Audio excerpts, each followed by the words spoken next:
ivavaka isika tompoko velo mpisaorana anao ny fonay Andriamanitra ray be fahasoavanao noho ny amy Jesosy Kristy zanakao zay ny rahanao etỳ tany mba hamonjy ny mpanota. Anisan'izay zahay rehetra sy misy afaka amizay zahay. Mila famonjena ny olona, mila fanavotana izay rehetra, sy misy na dia anankiray aza ka sy mila an'izany. Misaotra anao zahay fa ny fahalala-pamonjena, ny fahasapana fa mila famonjena dia sy anananay eny zany. Fa ny fanahinao masina ny mampianatra anay an'izany. Koa ndreto zahay tafangona eto satria angoninao zahay. Ianao ny mitary dalana anay eto. Ianao ny mitarika anay siraray avy. Na toinona programa mety hananan'olombelona moa amizao fiainana izao dia tarihinao ny siraray ka tonga eto tompo mba handray zay tolotrao izy. Ndrindra zay mila raisinay indrindra dia ny fandresenao Kristy Jesosy. Ny famonjena zay azo avy amin'ny fandresenao indrindra. Fa izany no mila raisinay voalohany indrindra tompo. Kanefa tena raisinay koa aminao ny fiekepahotana, ny fahalalana fampanota zahay ka mila famonjena. Io koa mila raisinay aminao tompo. Koa amizao fotoana zao zahay efa norenesina ny teninao tamin'ny vaky teny masina, ary amizao koa dia mbola horenesina izany. Da io ny sirairay avy, da io ny rehetra zay tonga eto tompo. Fantatrao ny fony, fantatrao ny fisainanay sirairay avy, fantatrao ny heta mampaniriana mety hanananay. Dia mangataka anao zahay, tario amin'ny fanahinao masina zahay, mba hamantaranay ny sitraponao aloha, fa ny sitraponay dia efa miharihary aminao zany. Ka dia ny sitraponao Jesosy zay tena mahasoa mangatahanay mba hazava aminay zany. Apetraka eo ampelantananao koa ny asa ny fiangonana eto amin'ity toerana ity, ny misiona ny fiangonana eto amin'ity toerana ity. Ianao koa ny mandray atanana an'izany tompo. Sy misy fiangonana sy irahanao zany. Samy irahanao ny fiangonana, irahanao vavolombelonao andavanandro izy, irahanao amin'ny fomba manokana izy, irahanao itoriteny izy, irahanao izoro vavolombelonao izy, irahanao hanambarany teninao andavanandro izy, na dia sy itoriteny tahaka zay atao eto am-piangonana azy. Dia mangataka zahay tompo, handraisanao atanana ny misiona ny fiangonana eto amin'ity toerana ity koa. Agnatin'izay ny sirairay avy, sy velan'izay na iza amizay natao batisa tompo. Ka dia misaotra anao zahay fa hatramin'izao dia ianao no maniraka anay ka manome hery hoetina manao zay fanirahanay zany. Henoy ary ny vavakay tompo, ka mitarihanay amin'ny anaranao Jesosy. Amen. Ny tenin'Andriamanitra zay anjara sika amizao tompoko, akoatran'ireo zay fandrenesisika tamin'ny vaky teny masina teo, dia mbola ho renesisika zany ao amin'ny filazantsara masina. Dia ny filazantsara masina araka ny Matio 7:20. Matio 7:20, 5:20 ka hatramin'ny 2:20. Matio 7:20, 5:20 ka hatramin'ny 2:20. Rehefa iaraha mahita izany dia mivaky toy izao amin'ny anaran'i Jesosy tomposika.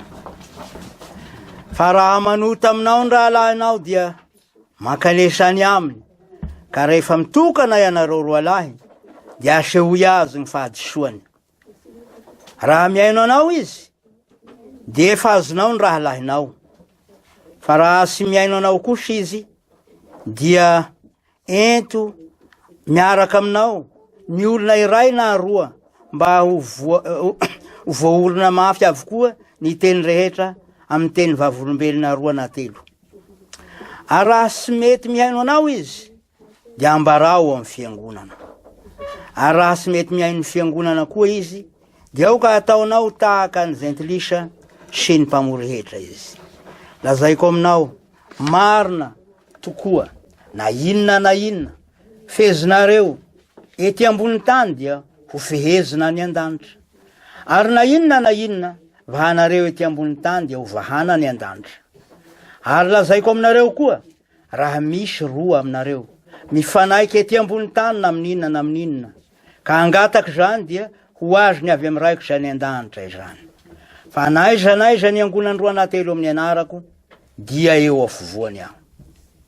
Dia nanatina Petera ka nanao taminy hoe, tompoko, ipiry moa no anontany rahalahiko amiko, ka havelako izy, hatramin'ny 7 va.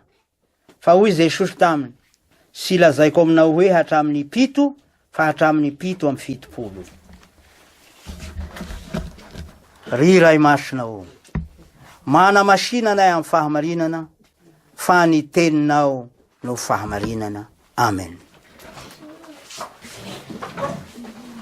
Ry fiangonana malala, ho aminareo ny fahasoavana sy ny fiadanana avy amin'Andriamanitra ray isika sy Jesosy Kristy Tompo. Misy fetelo ara-piangonana atenatenan'izao fotoan'ny Trinité masina izao. Ny voalohany, ny andro 1 Oktobra, zay andro ny reformasiona. Faharoa, ny 2 Novambra, zay fetin'ny filazantsara. Ary ny fahatelo, ny 2 Novambra, zay andro fahaserovana ny olona masina. Raha alahady ny 2 Novambra dia atao hoe alahady fahaserovana ny olona masina izany. Fa raha andavanandro kosa, dia ny alahady manaraka no iangonana, ka atao hoe alahady fahaserovana ny olona masina. Fa afaran'ireo fety telo anankitelo reo, dia ny tapam-potoana farany am'izao fotoana ny Trinité masina izao no misy asika. Isan'izany zao andro anio zao zay irahasika miangona eto. Ny teny rehetra zay natao ho vakina sy hotoriana isan'alahady am'izao tapam-potoana farany amin'ny Trinité masina zao ary tompoko, dia azo lazaina hoe mitaona ny fiangonana mba hibanjina kokoa ny atao hoe zavatra farany. Fanontaniana telo lehibe no mety hapetraky ny olona tsirairay manoloana zay atao hoe zava-sarotra mety hatrehiny. Iza moa tsy manatrika zava-sarotra amin'ny olombelona, na dia tsy mandava-taona aza zany, dia misy kosa fotoana zay anatrehana zava-sarotra amin'sika tsirairay avy. Voalohany ary zany, amin'izay fanontaniana mety hapetraka, dia ao ny fanontaniana momba ny atao hoe fiandohana. Avy ay zaho, io ny fanontaniana mety mipetraka. Inona ny andohan'ny tenako? Faharoa, fanontaniana mikasika zay mety ho dikan'ity fiainana ity. Inona ny dikan'ity fiainako ity eto an-tany ety moa? Ary moa azoko ifaharana izany dikan'ny fiainana izany, na azoko antenana ve zany? Sa sanatria zava-pona sy sambodrivotra daholo izany rehetra zany? Zay no fanontaniana faharoa. Ary ny fahatelo, fanontaniana momba ny fiafarana. Ho aiza ny tenako akoatran'izao fiainana izao? Ary inona ny hiafaran'ny tenako ary? Ireo ary no fanontaniana telo zay mety mandalo ao am-po amin'ny fisainasika tsirairay avy, na dia tsy tena tahaka an'izay nilazana azy zay aza no fametrahasika tsirairay ny fanontaniana ao amin'ny saina sy ao am-po. Ny teny zay natao ho vakina sy hotoriana isan'alahady am'izao famaraparana sika ny fotoan'ny Trinité masina zao ary, dia natao hitaridalana ny fiangonana amin'ny fanomezana valiteny finoana amin'ilay fanontaniana momba ny fiafaratsika. Ny atao hoe zavatra farany ara-soratra masina dia mahafaoka ny fahafatesana, ny fisanganana amin'ny maty, ary ny fisarana farany sy ny fiainana mandrakizay. na de zany aza dia tafiditra ho isan'ny zavatra farany ihany koa ny famelan-keloka, ny fampihavanana, ny fanambarana ny tenin'Andriamanitra zay amin'ny fotony ireo zay nitononona teo reo dia isan'ny zavatra zay ataosika eto an-tany tokoa, nefa sy mba isan'ny zavatra mandalo reo fa isan'ny zavatra farany zay tena hiafarasika tokoa, hiafarany fiainasika eto an-tany zany, antenaisika zany ary ifaharasika. Sahady ary dia ambara fa foto zavatra amty teny zay anjarasika ity tompoko, ny famelan-keloka, ny fampihavanana zay asan'Andriamanitra fa sy mba asan'olona ne. Mahagaga tokoa Andriamanitra, tena mahatalanjon'Andriamanitra, hafa ny fony, hafa ny fizerin'Andriamanitra zavatra, hafa ny fizeriny ny olombelona, hafa ny fanaony, hafa ny asany, hafa ny lalany, hafa no isika Andriamanitra. Azonao enoina zany tompoko ao amin'ny bokin'ny mpaminany, dia ao amin'ny Isaia 5:50 mikasika zany mahafa an'Andriamanitra sy ny fomban'izany. Fa mialoha an'izao teny zay anjarasika zao dia Jesosy Kristy no milaza fanoharana anankiray momba ny lehilahy anankiray zay nanana ondry zato. Nisy hoy izy lehilahy anankiray nanana ondry zato, ny vilalana ny anankiray ka very, lasa izy nitady lay zay very, nitady lay anankiray zay very izy. Zany fitadiavana ny very zany no fomba an'Andriamanitra, izany ny fomba ny rainy Jesosy Kristy zay any an-danitra, izany ny toe-pon'Andriamanitra, izany no asa lehibe zay ataony. Lavitra n'Andriamanitra araka zany ny teny hoe avelao any, na sy maninona, na avelao very any, na avelao faty any, sy mba fomba n'Andriamanitra zany tompoko. No ny hitany lay very de ny faly indrindra izy fa sy sitraky ny ray any an-danitra hoy Jesosy, ny avery na de ray aza amreo zay mino azy, amreo zay atao hoe olony nanataony, ary izy amizay velona moa sy izy nanao azy. Ka dia sy mba misy olona anankiray zay sitraky Andriamanitra ho very na de anankiray azy. Mampisaisaina zany fomba an'Andriamanitra zany, fa resahady ny feon'ny tompo Andriamanitra zay mitady ny very, mianso andra lehilahy zay niery azy tao amin'ny sahedena tamin'ny nanaovany hoe aiza moa ianao, ao amin'ny Genesis 3:7 no misy an'izany. Ka dia ilay mitady ny very tokoa Andriamanitra. Eto am'izao teny zay anjarasika zao dia re ny teny Jesosy manao hoe fa naiza ny angonandroa na telo amin'ny anarako dia eo afovoany aho. Eo afovoatsika Andriamanitra, isaky zay vakina ny tenin'Andriamanitra, isaky zay torina ny tenin'Andriamanitra, isaky zay ampianarina ny tenin'Andriamanitra, de eo afovoatsika Jesosy Kristy zanany. Am'izay izy eo afovoatsika zay dia miteny izy, mianso izy, mahafantatra ny anaratsika tsirairay eto am-piangonana izy, raha sy teny afa-sika eto ihany. Rehefa miteny izy dia izy ny ilay mitady ny very tompo, mitady ahy izy, mitady anao izy, mitady asika tsirairay sambatan'olona izy,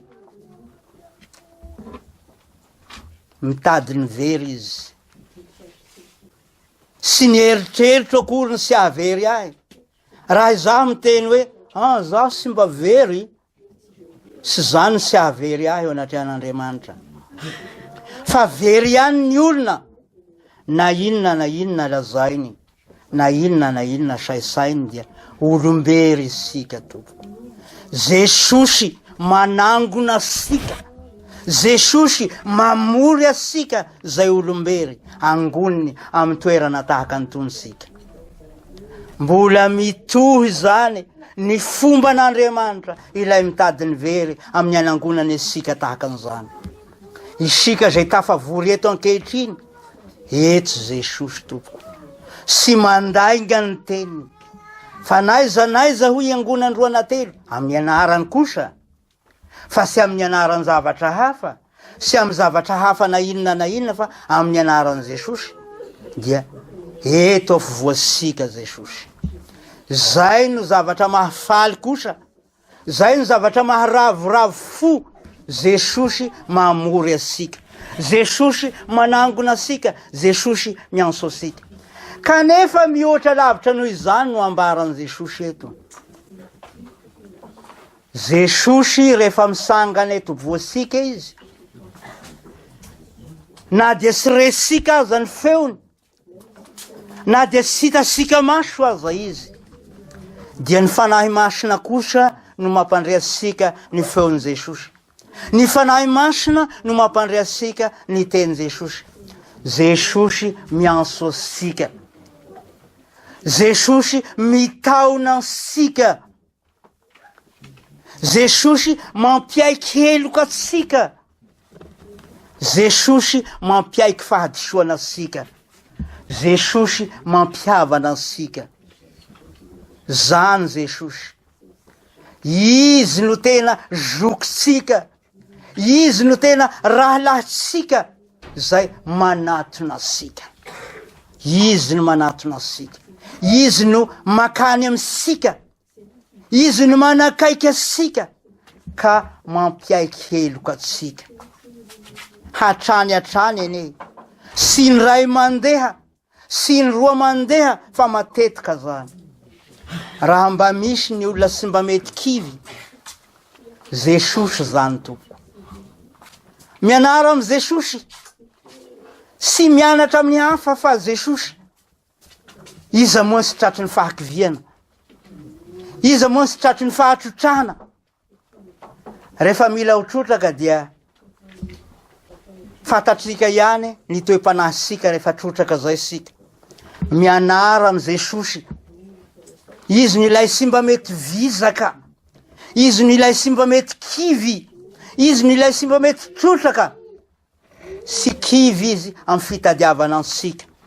Isika indrindra no ondry very, isika no mania, isika no manao fahadisoana be matetiky, ka dia mampiaiky heloka atsika izy, mampiaiky fahotana asika izy.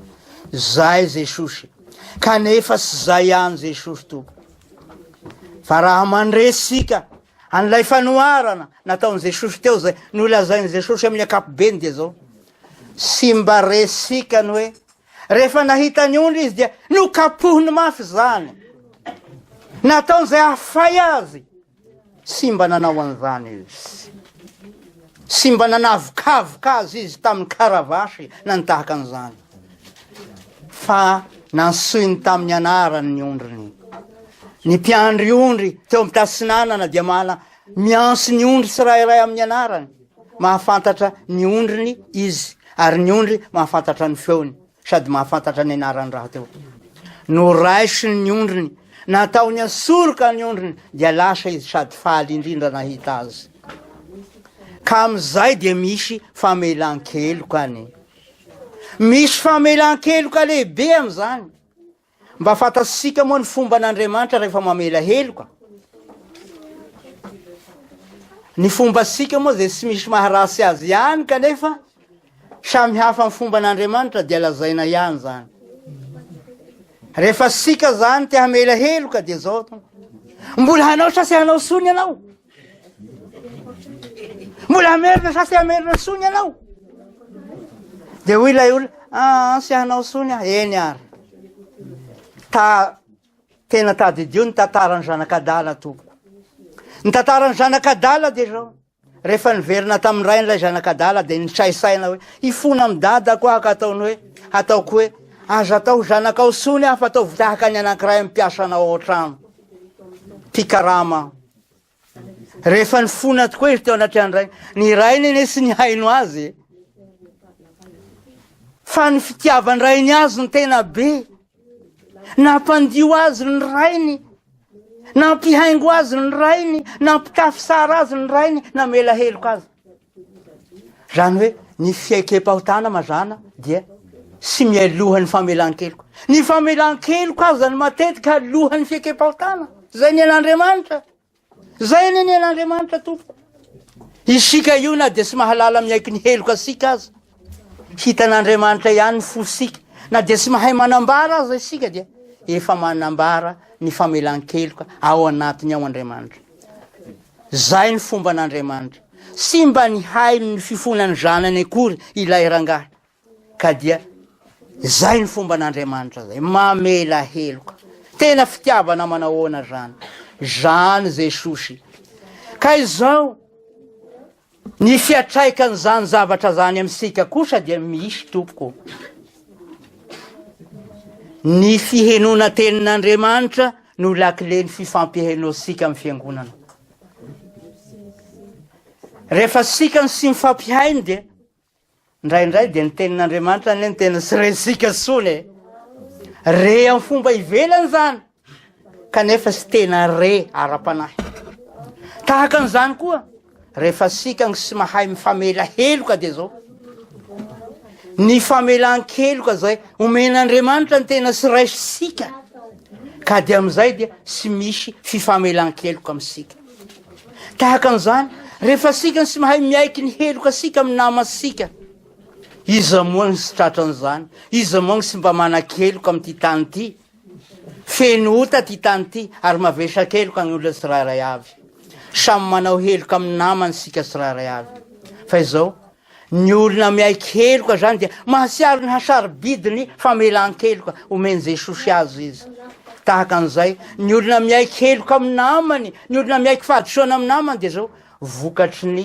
fandraisany vokatry ny fiekeny heloka anaty an'Andriamanitra zany ka zava-dehibe ny miaiky heloka amin'ny Jesosy zava-dehibe ny famela heloka amsika samysika satria hoy Jesosy ny hazo sara dia mamovoa sara ny hazo rasy dia mamovoa rasy ny olona zay manaiky ny helony ao anaty an' Jesosy dia manaiky ny heloko ny hafany izy ny olona zay miaiky heloko ao anaty an' Jesosy dia miaiky heloko ao anaty ny namany eny izy sy problema zany ka noho izany dia ny fiekesika heloko am' Jesosy io tena zava-dehibe io to zay ary no resika eto am'izao ka hoy Jesosy hoe raha manota aminao ny raha lahinao hoy izy dia zao manatona azy moa de miresahy mangingina tahaka ny fanaony olo aby raha mety mihaino anao izy dia sara zany raha sy mety moa ka atao akory mitondrava volombelona koa raha sy mety atao ona misy ambara tonga be zany fialanenina toko ary farany dia zao raha tena sy mety izy hanary ny fiangonana dia ataovy tahaka ny zentilisa sy ny mpamory hetra mbola resasika zany avy ao tompoko manaraka an'izay dia ny mpianatry Jesosy anankiray zay atao hoe Petera mafana fo izy sara ny mafana fo tompoko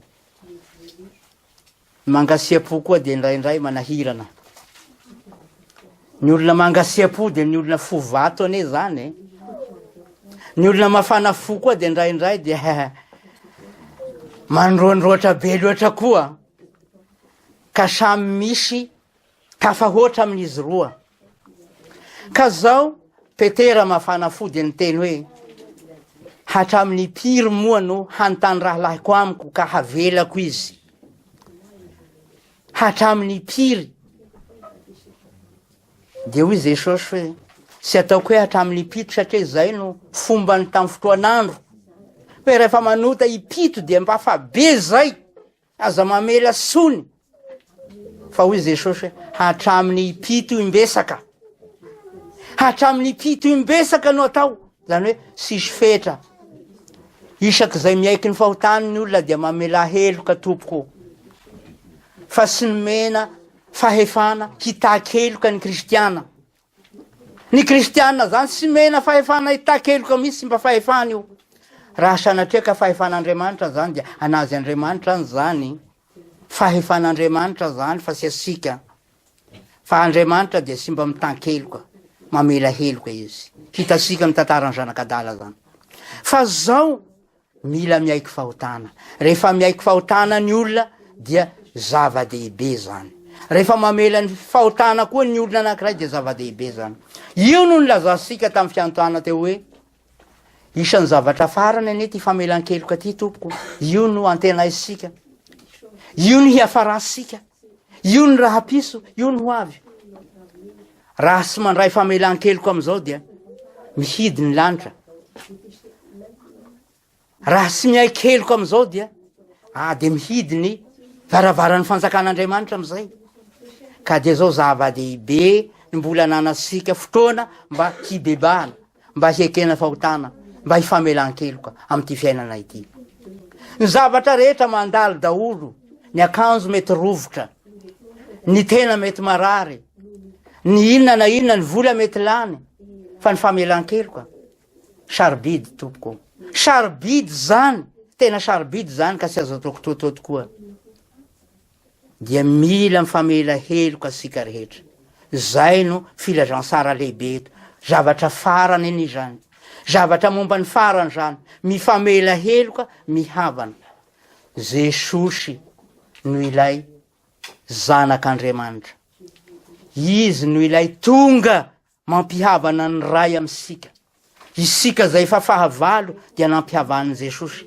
Koa ao anatin'izany dia ampihavan'ny Jesosy koa isika samysika. Fa ahoana kosa ilay nambara teo? Raha sy mihay ny fiangonana izy fi Jesosy. Raha misy mpianatra, raha misy kristiana, raha misy atao hoe olon'ny fiangonana, sy mihaino ny fananarana, sy mihaino ny fampihavanana, sy mety miaiky fahotana, sy mety mamela heloka. Dia hoy Jesosy hoe ataovy tahaka ny zentilisa sy ny mpamory hetra izy. Ka atao inona zany? Ka atao inona zany io ataovy tahaka ny zentilisa sy ny mpamory hetra zany izy? Atao hoe avela ho any ve? Sy mba toetra ananan'Andriamanitra zany.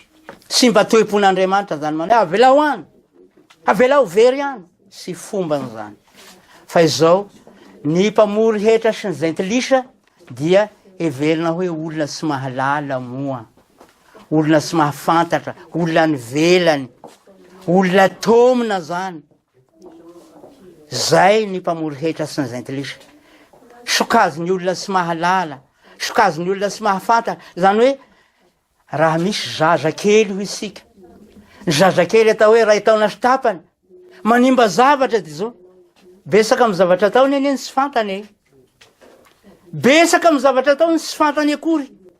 Mamaky vera izy sy fantany zany. Misy zazakely anankiray mandray atody izy. Dia ataony ray aman-dreniny hoe avelao iny atody iny. Dia zao izy sy mitadia zavatra malemilemy nipetrahany iny fa tonga dia apetrany iny dia lasaka amin'ny tany dia vaky. Satria sy fantany zany tompoko. Tahaka ny zany ny mpamory hetra sy ny zentilisa. Atao votoy ny zaza sy mahafantatra zay ataony, sy mahalala zay ataony. Ka dia ho azy indrindra ny teny Jesosy manao hoe mamela ny helony fa sy fantany zay ataony. Efa misy famelan-keloka sahady ao. Kanefa efa misy finiavana, hampianatra azy, hananatra azy bebe kokoa ao. Fa kotiny zaza ihany zany. Kotiny sy mahalala zany. Ka ny zaza dia beazina. Ny zaza sy arianana dia mahafita karazana fahadisoana be aza fa beazina ny zaza. Zay ene no atao hoe ataovy tahaka ny zentilisa sy ny mpamory hetra. Ataovy tahaka ny sy mahalala, atao tahaka ny zaza. Beazina izy, ho tezaina izy. Fa sy hoe azanona amizao, fa sy hoe ariana zany. Ka dia vaovao mahafaly ny famelan-keloka daholo zany. Vaovao mahafaly ny fitezana zany. Vaovao mahafaly ny faharetana zany. Raha mba misy ny olona manana faharetana dia oka ho lazaina hoe ny ray aman-dreny mitaiza zaza. kanefa sy zany ihany fa ny mpampianatra koa anatiny, kanefa sy zany ihany fa ny mpamboly koa anatiny. Ny hazo anankiray zay tsy hamoa afa-tsy hoe afaka 3 taona na 5 taona nefa de mikolokolo azy eo izy sasatra. Fa ny tena de manao hoe hazo tsy hoanina androany ve de ho kolokoloina de atao inona zany. Tahaka an'izay ny ray aman-dreny de manana faharetana koa ny fiangonana tompoko, manana faharetana isika fiangonana.